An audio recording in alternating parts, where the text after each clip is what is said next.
How to store luggage in Munich. Cheap and easy. Full review. An honest user experience. Traveling through Munich with heavy luggage can be a hassle, but luggage storage services make it simple. I tested a few options and here's my honest review. Most people think luggage storage is expensive or inconvenient, but the surprising truth is you can store bags safely for just a few euros per day at multiple central locations. Services like Stasher, Luggage, and local lockers make it easy.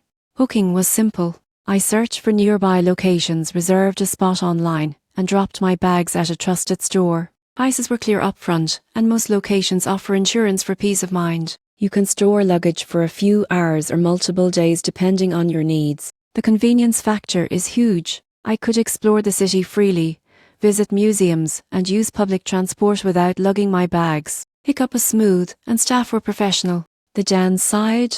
Availability may be limited during peak travel seasons, and some locations have restricted hours. Always confirm the times before planning your drop-off. In conclusion, luggage storage in Munich is affordable, convenient and secure. For travelers wanting freedom and flexibility, it's a no-brainer. With just a few clicks, you can enjoy the city hands-free and stress-free.